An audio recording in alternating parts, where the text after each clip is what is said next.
So we'll start with This is ICC Austria Does Trade Finance Week. No, we're starting with This is ICC Austria Talks Trade Finance. Okay, so this is ICC Austria together.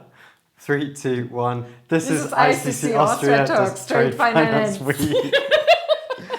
Okay, am I interviewing or are you interviewing? Oh, I thought I was... No, I'll interview. please go ahead. Okay, welcome. This is ICC Austria Does Trade Finance Week. I am joined by the ICC Austrian, Eleonore Treu, Director of Trade Finance Week. Welcome.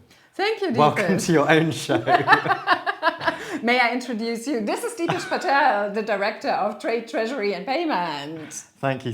Right, so okay, so it's my interview, so I'll start. Right, ICC Austria Trade Finance Week. What is it all about? So ICC Austria Trade Finance Week in numbers would be 5 days, 3 conferences, more than 150 participants each day, and they are coming from 35 countries plus. Why?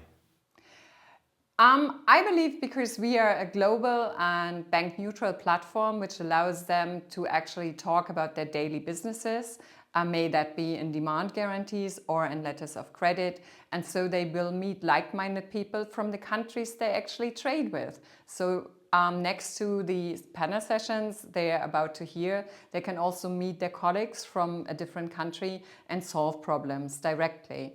And I think that is one of the biggest treats for them and is also something that keeps or that makes people coming back. Thank you. And look, we've had so many different topics, so many abbreviations. I've learned lots of abbreviations even today, and I've been at Trade Finance Week for a few years. What were the highlights for you?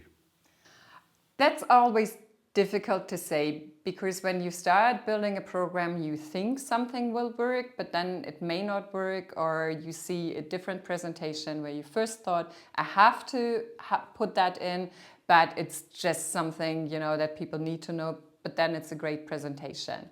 So one of the highlights, I think, for me and for the participants as well, would have been the country issue on India. So we had Sharat Sinha from Standard Chartered, who was explaining bank guarantee handling as well as LC handling.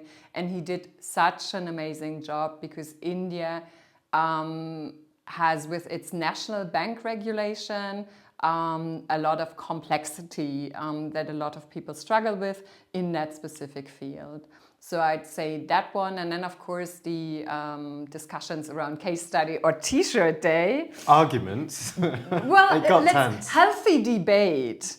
I call it a healthy debate. But yeah, so we had 30 cases from the participants for the participants, because it's always, that is what makes that day so special. All of these cases handed in are from the participants and their daily practice. So I'd say that's a highlight too. And I think what I found interesting is meeting so many people from so many different countries, and they come to ICC Austria in Vienna and they say it's really refreshing to know that these banks in Mongolia have the same problems as these banks in Estonia, for example, and we come together, we discuss them and debate them and then come to solutions together, right? Yeah, so we have, for the second year in a row, a big delegation from Vietnam. I think we welcomed 7 people from different banks from Vietnam. So, and Vietnam is a very strong economy, so lots of trade finance going on as well. So I believe that a shared problem is also less of a problem. Yeah. You feel better about yourself. If everybody else has the same problem, then you have a common enemy, and that's the problem. And it's not against the country anymore or against a specific bank, but if all share the same problem, then it becomes an idea of being against the problem, and that is when the solution starts. So let me debunk a myth, because a lot of people, and no one said this to me, but a lot of people might assume that Trade Finance Week, that's just letters of credit and bank guarantees, but nothing really changes. But I think the content of today's program showed some of those differences.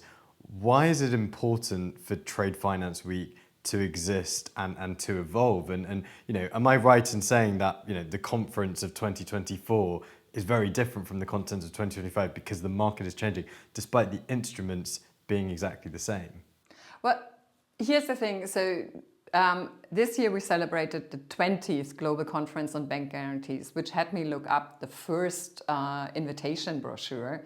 And yeah, some of the issues remain the same. So there are issues around extend and pay, specific technical issues.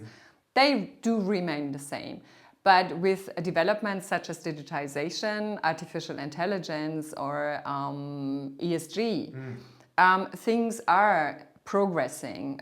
Today we heard about tokenization of trade finance, which I found interesting, although I'm not quite sure that I understood everything just yet. We probably are doing another presentation on that. But of course, there are things that change depending on the new development. But also geopolitics. We live in a completely different world than we lived 2 years or 5 years ago. And with that comes sanction and compliance regimes. And again, this will change the instrument. And it's interesting because it's not just the buzzwords you mentioned.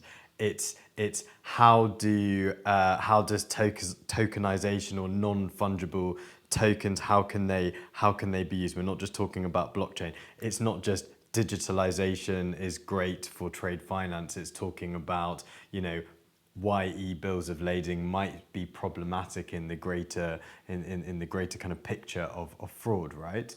I mean, I think digitization has this promise of more efficient, safer, and cheaper trade. And with the trade finance gap of currently 2.3 billion, 2.5 trillion, 2.5 trillion from the Asian Development Bank survey, we have to find ways to make trade finance happen again for all of those that currently do not have access.